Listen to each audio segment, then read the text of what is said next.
Welcome to Shakti Infotech Diploma in Computer Application lesson number 24. இந்த லெசன்ல நாம MS Word குள்ள இருக்கிற paragraphன்ற குரூப்ல இருக்கிற டூல்ஸ் பத்தி பார்க்க போறோம். ஓகே. முதல்ல உள்ளுக்குள்ள போயிட்டு என்னென்ன இருக்குன்றது பாத்துருங்க. இங்க இருக்கிற இந்த டூல் குரூப்போட பேரு paragraph. இதுக்குள்ள நிறைய டூல்ஸ் இருக்கும். இது எல்லாமே paragraph சம்பந்தப்பட்ட வேலைக்கு தான் யூஸ் பண்ணிக்கும். ஓகேங்களா? முதல்ல டூல்ஸோட பேரை சொல்லிடுறேன். இதுக்கு பேரு புல்லட்ஸ் அப்படின்னு சொல்லுவாங்க. இது numbering, multi level list, increase indent, decrease indent, sort. இது ஷோ ஸ்லாஷ் ஹைடு. இதெல்லாமே வந்து அரேஞ்ச் பண்றதுக்காக. Left alignment, centre alignment, right alignment. இது ஜஸ்டிஃபைன்னு சொல்லுவோம். இது லைனுக்கான ஸ்பேசிங். இது பேராகிராஃப்க்கு கலர் கொடுக்கிறதுக்காக. இது பார்டர்ஸ் கொடுக்கிறதுக்காக. ஓகே, இந்த டூல்ஸை பற்றி கொஞ்சம் ப்ரீஃபாக பார்ப்போம். முதல்ல இருக்கிற இந்த புல்லட் அப்படின்றது என்னென்னா, நீங்கள் கவனிச்சிருப்பீங்க, நம்ம ரெஸ்யூம்லாம் டைப் பண்ணும்போது இந்த மாதிரி புல்லட்ஸ்லாம் யூஸ் பண்ணுவோம். உதாரணத்துக்கு ஹாபி,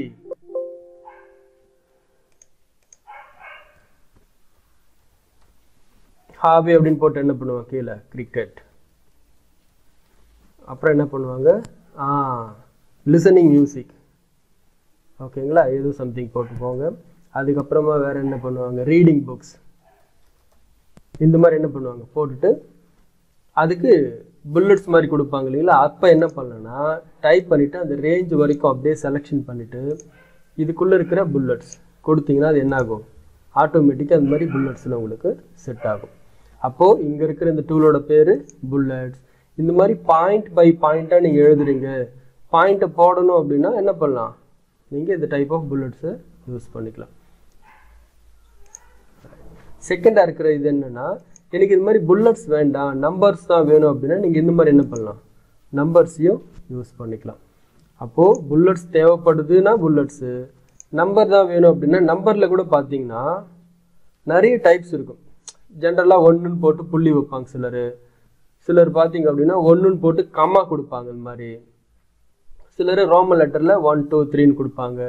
சிலர் கேபிட்டல் லெட்டரில் ஏபிசி, ஸ்மாலில் ஏபிசி. உங்களுக்கு எப்படி தேவைப்படுதோ நீங்கள் அது கொடுத்தீங்கன்னா என்ன ஆகும், அந்த இடத்துல அது செட் ஆகிடும். இதுதான் நம்பரிங் அப்படின்னு சொல்கிறோம். மூணாவதாக இருக்கிறது என்னென்னா மல்டி லெவல் லிஸ்ட்டுன்னு சொல்லுவோம். இதுக்கு நான் வந்து ஒன்று டைப் பண்ணி காமிக்கிறேன் உங்களுக்கு, அப்போ தான் புரியும். இது வந்து ஃபர்ஸ்ட் ஹெட்டிங்.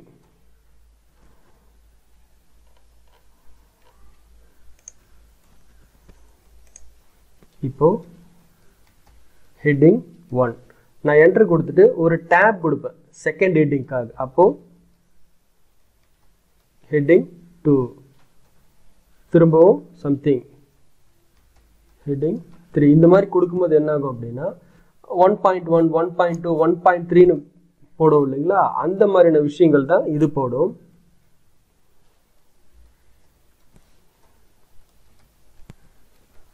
ஓகே, எக்ஸாம்பிளுக்காக டைப் பண்ணிட்டு எப்படி ஃபங்க்ஷன் ஆகுதுன்றது பாருங்க. இந்த ரேஞ்ச் செலக்ட் பண்ணி இப்போ இதை கொடுக்குறேன் அப்படின்னா புரியுதுங்களா. அப்போ ஃபர்ஸ்ட் ஹெட்டிங், அதுக்கு ஹெட்டிங்குள்ளே வரக்கூடியது 1.1.1 1.1.2 1.1.3ன்ற மாதிரி.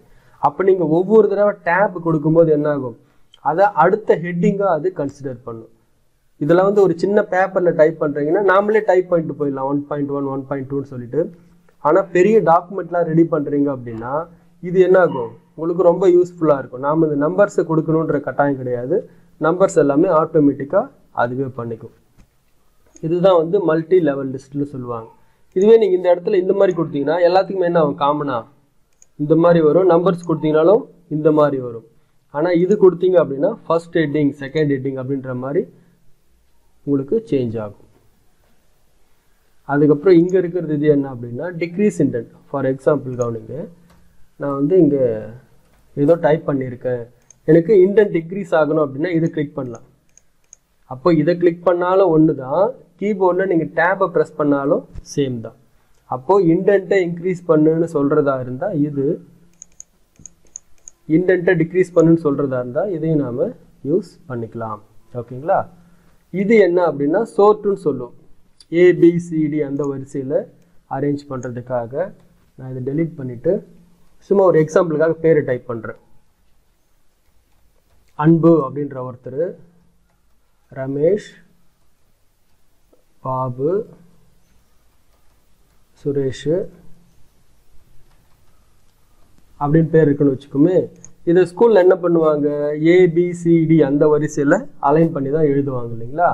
அந்த வகையில் பார்க்கும்போது பாருங்கள், ஏபிசிடினா ஏன்றது ஃபஸ்ட் அன்பு வரும், செகண்டாக எது வரணும் பாபு, ABCDEFGHIJKLMNOPQR, ஆறுனா மூணாவது ரமேஷ் வரும், அதுக்கப்புறம் எஸ்ன்றது வரணும் கூட பாருங்கள். எஸ்ஸில் ஓகே, அதுக்கப்புறம் என்ன பண்ணுவோம் செகண்ட் லெட்டர்.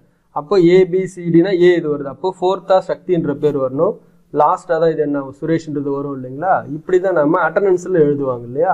அந்த மாதிரி சோர்ட் அப்படின்னா வரிசைப்படுத்தி கொடு, ஏபிசிடி படியோ இல்லை 1 2 3 படியோ எனக்கு வரிசைப்படுத்தி கொடு அப்படின்னா அந்த ரேஞ்ச் வரைக்கும் செலக்ட் பண்ணிட்டு இதை கிளிக் பண்ணுறேன். இதில் பார்த்தீங்க அப்படின்னா அசெண்டிங் அப்படின்னா ஏபிசிடி அந்த வரிசையில், டிசெண்டிங் அப்படின்னா ரிவர்ஸ் கண்டிஷன் இசட்டு அந்த ரேஞ்சிலேருந்து வரும். நான் முதல்ல அசெண்டிங் கொடுக்குறேன், கவனிக்க என்ன ஆகுது, அந்த ஆர்டர் படி வருது. எனக்கு அசெண்டிங் வேண்டாம் டிசெண்டிங் வேணும் அப்படின்னா ஓகே. இது வந்து ஆல்ஃபபெட்ஸ்க்கு மட்டும் கிடையாது, ஈவன் நம்பர்ஸ்க்கும் வேலை செய்யும்.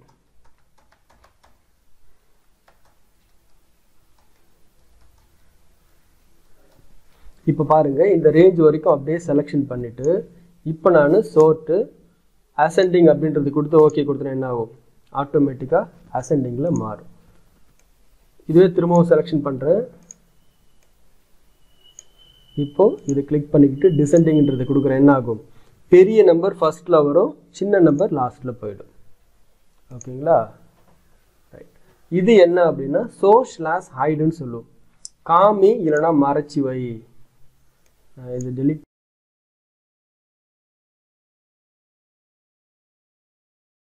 பண்ணிட்டு காமிக்கிறேன் உங்களுக்கு. இந்த இடத்துல நான் என்ன பண்றேன்னா ஒரு ஸ்பேஸ் கொடுத்துட்டே வரேன். ஆக்சுவலாக நீங்கள் நகர்றது தெரியுது இல்லைங்களா, இது எல்லாமே ஒரு ஸ்பேஸ்ன்னு அர்த்தம். அதே மாதிரி நான் ஒரு என்டர் கொடுக்குறேன், இதுவும் ஒரு வகையான ஸ்பேஸ். இதை நான் கவனிக்கிறதுக்கு என்ன பண்ணலன்னா இதை கிளிக் பண்ணி பார்த்தேன்னா தெரியும். அப்போ நான் எங்கெல்லாம் ஸ்பேஸ் கொடுக்குறேன் அங்கெல்லாம் என்ன ஆகும், இந்த மாதிரியான டாட் சிம்பிள் மாதிரி வரும். இதெல்லாமே நமக்கு தெரியாது. எப்போ தெரியும் அப்படின்னா இதை நீங்கள் கிளிக் பண்ணாதான். அப்போது ஹிடன் ஸ்பேசஸை எனக்கு காமி அப்படின்னா நம்ம என்ன பண்ணலாம், இதை கிளிக் பண்ணிக்கலாம். ஓகேங்களா. இப்போதைக்கு அதை மட்டும் புரிஞ்சுங்க. இது வந்து எடிட்டிங் பண்ணுறப்போ நமக்கு ரொம்ப யூஸ்ஃபுல்லாக இருக்கும்.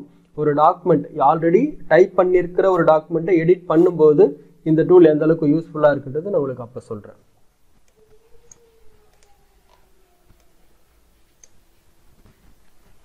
ஓகே. அப்புறம் இந்த டூலுக்கு வரும். இங்கே இருக்கிற இந்த 4மே so left alignment, centre alignment, right alignment, இது வந்து ஜஸ்டிஃபை. இது எப்படி வேலை செய்யுதுன்னு பார்க்கலாம். இப்போ இந்த ஒரு பேராகிராஃப் மட்டும் எடுத்துக்கிறேன்னு, இந்த ஒரு பேராகிராஃபை செலக்ட் பண்ணிவிட்டு இப்போ நான் லெஃப்ட் சைடு அலைன்மெண்ட் கொடுத்தா என்ன ஆகும், எல்லாமே லெஃப்ட் சைடில் ஈவனாக இருக்கும், ஆனால் ரைட் சைடில் அன்ஈவன். அப்போ உங்களுக்கு லெஃப்ட் சைடில் ஈவனாக வேணும் அப்படின்னா இங்கே இருக்கிற லெஃப்ட் அலைன்மெண்ட் கொடுத்துக்கலாம். அதே மாதிரி எனக்கு சென்டராக ஈவனாக இருக்கணும் அப்படின்னா என்ன பண்ணலாம், சென்டர் அலைன்மெண்ட் கொடுத்துக்கலாம். இல்லை எனக்கு ரைட் சைடில் அலைன் பண்ணி கொடுனா ரைட் சைடில் ஈவனாக இருக்கும், லெஃப்ட் சைடில் அன்ஈவனாக இருக்கும். எனக்கு அந்த மாதிரி வேண்டாம், ஜஸ்டிஃபை அப்படின்னா 2 பக்கம் ஈவனாக இருக்கிற மாதிரி அலைன் பண்ணி கொடுனா உள்ளே இருக்கிற அந்த ஸ்பேஸ் என்ன ஆகும், ஆட்டோமேட்டிக்காக அதுக்கேற்ற மாதிரி சேஞ்ச் ஆகி லைனு இந்த மாதிரி உங்களுக்கு கிடைக்கும். சில நியூஸ் பேப்பர்லாம் பார்த்தீங்கன்னா உங்களுக்கு இந்த மாதிரி தான் இருக்கும். அப்போ என்னென்னா ஒரு சில சமயங்களில் ஒரு வேர்டுக்கும் இன்னொரு வேர்டுக்கு நடுவில் இருக்கிற அந்த ஸ்பேஸிங் என்ன ஆகும், ரொம்ப அதிகமாக இருக்கிற மாதிரி இருக்கும். ஏன் அப்படின்னா அது 2 பக்கமும் ஈவனாக இருக்கணுன்றதுக்காக அந்த ஸ்பேஸிங் ஆட்டோமேட்டிக்காக அதுவே எடுத்துக்கும். இந்த டிஃப்ரென்ஸ் இதில் பாருங்கள். அப்போது லெஃப்ட் அலைன்மெண்ட்னா எப்படி இருக்கும், சென்டர் அலைன்மெண்ட்னா சென்டரில் ஈவனாக இருக்கும், லெஃப்ட்டும் ரைட்டும் அன்ஈவனாக இருக்கும். ரைட் அலைன்மெண்ட் கொடுத்தோம்னா ரைட் சைடில் ஈவனாக இருக்கும், லெஃப்ட் சைடில் அன்ஈவனாக இருக்கும். ஜஸ்டிஃபை கொடுத்தீங்கன்னா 2 பக்கம் எப்படி இருக்கும், ஈவனாக இருக்கும். ஓகேங்களா. இதையும் கொஞ்சம் ஒர்க் அவுட் பண்ணி பார்க்கணும். இது என்ன அப்படின்னா லைன் ஸ்பேஸிங் பாருங்கள். சில டீட்டெயில்ஸை டைப் பண்ணி வச்சுருக்கேன். ஒரு லைனுக்கும் இன்னொரு லைனுக்கும் கிட்ட இருக்கிற மாதிரி இருக்குது, கொஞ்சம் தூரம் வர வைக்கணும் அப்படின்னா செலெக்ஷன் பண்ணுறேன். இதுக்குள்ளே போயிட்டு 2 கொடுத்தா என்ன ஆகுது, லைன் ஸ்பேஸிங் இன்க்ரீஸ் ஆகுது. எனக்கு இவ்வளோ வேண்டாம் அப்படின்னா கொஞ்சம் குறைக்கிறதுனாலும் குறைச்சிக்கலாம் நீங்கள். அப்போ இந்த டூலோட பேர் லைன் ஸ்பேஸிங். என்ன பண்ணும், ஒரு லைனுக்கும் இன்னொரு லைனுக்கும் ஸ்பேஸை இன்க்ரீஸ் பண்ணுறதோ டிக்ரீஸ் பண்ணுறதோ இது செய்யும். அதே மாதிரி ஆட் ஸ்பேஸ் ஆஃப்டர் பேராகிராஃப் அப்படின்னா பேராகிராஃப்க்கு அப்புறமா ஒரு ஸ்பேஸை ஆட் பண்ணுன்னு அர்த்தம். இது பேராகிராஃப்க்கு முன்னாடியே ஒரு ஸ்பேஸை ஆட் பண்ணு அப்படின்றது அர்த்தம். ஓகேங்களா? ஒரு 2-3 பேராகிராஃப் டைப் பண்ணிட்டு இந்த டூல்ஸை கிளிக் பண்ணி பாருங்கள். அந்த டிஃப்ரென்ஸ் அப்போ தான் உங்களுக்கு புரியும். இது என்ன அப்படின்னா பேக்ரவுண்டில் கலர். ஒரு குறிப்பிட்ட பேராகிராஃப் இருக்குது, அந்த பேராகிராஃப் பின்னாடி ஃபுல்லாகவே கலர் அடிக்க விரும்புகிறதா இருந்தால் நீங்கள் ஏதாச்சும் ஒரு கலர் கொடுத்தீங்கன்னா அது என்ன ஆகும், ஃபுல்லாகவே மாறிடும். இங்கே இருக்கிற இது பார்த்தீங்க அப்படின்னா ஒரு ஸ்பெசிஃபிக்காக இருக்கிற வேர்ட்ஸுக்கோ இல்லை அந்த செலெக்ஷன் பண்ண ரேஞ்சுக்கோ மட்டும்தான் என்ன ஆகும், அது கலர்ஸை அப்ளை பண்ணும். ஆனால் இங்கே இருக்கிற இந்த டூல் என்ன பண்ணும், நீங்கள் எங்கே கிளிக் பண்ணியிருக்கிறீங்களோ அந்த பேராகிராஃப் ஃபுல்லாகவே பேக்ரவுண்டில் கலர்ஸை மாற்றிடும்.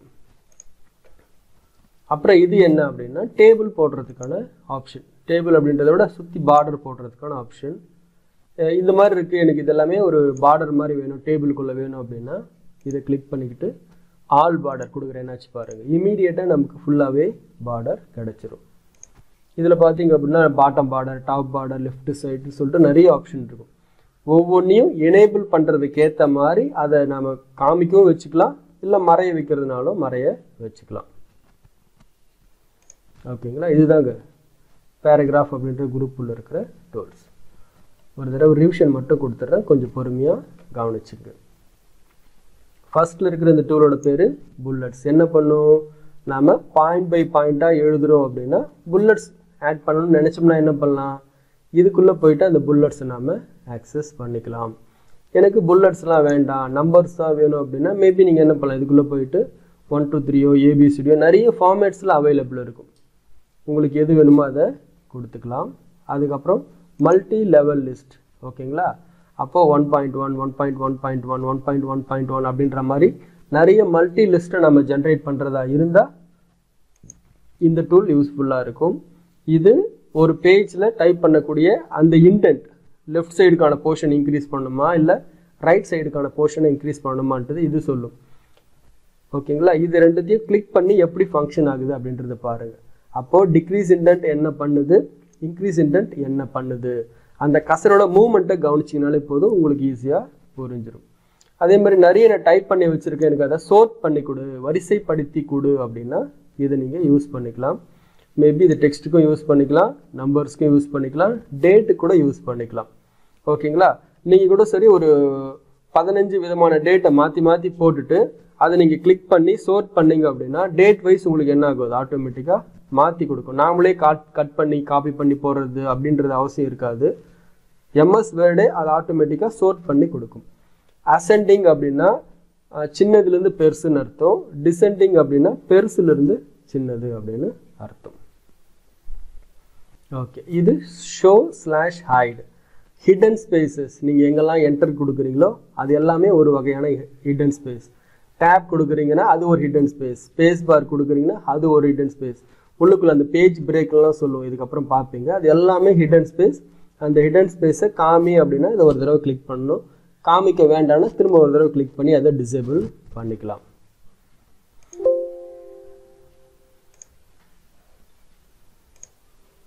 ஓகே, இது லெஃப்ட் அலைன்மெண்ட். ஒரு பேராகிராஃபை லெஃப்ட் சைடு அலைன் பண்ணணும்னு நினச்சிங்கன்னா இந்த டூலை யூஸ் பண்ணுங்கள். சென்டராக அலைன் பண்ணணும்னு நினச்சிங்கன்னா இதை யூஸ் பண்ணிக்கலாம். ஈவன் சில சமயங்களில் ஒரு ஹெட்டிங் டைப் பண்ணுறீங்க, அந்த ஹெட்டிங் சென்டராக வரணும் அப்படின்னாலுமே கூட நாம் என்ன பண்ணலாம், இந்த டூலை கிளிக் பண்ணிக்கலாம். உதாரணத்துக்கு ஒரு புதுசாக டாக்குமெண்ட் ஓப்பன் பண்ணுறீங்க, ரெஸ்யூம் அப்படின்றத டைப் பண்ணுறீங்க, ரெஸ்யூம்ன்ற அந்த வேர்டு சென்டராக வரணும் அப்படின்னா என்ன பண்ணலாம், இந்த டூலை ஒரு தடவை கிளிக் பண்ணாலே போதும். அதே மாதிரி ரைட் சைடில் அலைன் பண்ணணும் அப்படின்னா இந்த டூல். ஜஸ்டிஃபை, 2 பக்கமும் ஈவனாக இருக்கணும் அப்படின்னா இது. இந்த டூலை பார்த்தாலே புரிஞ்சிக்கலாம். அப்போ இந்த டூலை கிளிக் பண்ணால் அந்த பேராகிராஃப் எப்படி மாறும் அப்படின்ற அந்த அடிப்படையான விஷயத்த. இது லைனுக்கான ஸ்பேசிங், ஒரு லைனுக்கும் இன்னொரு லைனுக்கும் எவ்வளவு ஸ்பேசிங் வேணும் அப்படின்றது நாம் இதில் சூஸ் பண்ணுவோம். என்ன காரணம் அப்படின்னு பார்த்தீங்கன்னா சம்டைம்ஸ் பேஜில் நிறைய டீட்டெயில்ஸ் டைப் பண்ணுற மாதிரி இருந்தால் லைனுக்கான ஸ்பேசிங்கை குறைச்சிக்கலாம். 1.0 1.15 கூட வைப்போம். சப்போஸ் பேஜில் டைப் பண்ணக்கூடிய இன்ஃபர்மேஷன் கம்மியாக தான் இருக்குது அப்படின்ற பட்சத்தில் அந்த ஸ்பேஸை இன்க்ரீஸ் பண்ணி ஒரு பேஜ் ஃபுல்லாக நம்ம என்ன பண்ண முடியும், அழகாக பார்க்கறதுக்கு அழகாக இருக்கிற மாதிரி மாற்றிக்கலாம் இந்த லைன் ஸ்பேசிங் ஆப்ஷனை யூஸ் பண்ணுறது மூலமாக. இது பேராகிராஃப்கான அந்த கலர். ஃபுல் பேராகிராஃப்க்கு என்ன பண்ணும், கலர்ஸை மாற்றிடும். செலக்ட் பண்ண கான்டென்ட்டுக்கு பார்டர்ஸ் ஏதாச்சும் நீங்கள் கொடுக்கணும் அப்படின்னா இதை என்ன பண்ணலாம், யூஸ் பண்ணிக்கலாம். நீங்கள் பண்ண வேண்டியது ஏதாச்சும் ஒரு கான்டென்ட்டை டைப் பண்ணி இந்த டூல்ஸ் எல்லாமே எப்படி வேலை செய்யுது, ஓகேங்களா, அதை மட்டும் புரிஞ்சிக்க முயற்சி பண்ணுங்கள். அடுத்த லெசனில் நாம் ஸ்டைல்ஸ் அப்படின்ற குரூப்பில் இருக்கிற இந்த டூல்ஸ் பற்றி பார்ப்போம். தேங்க்யூ.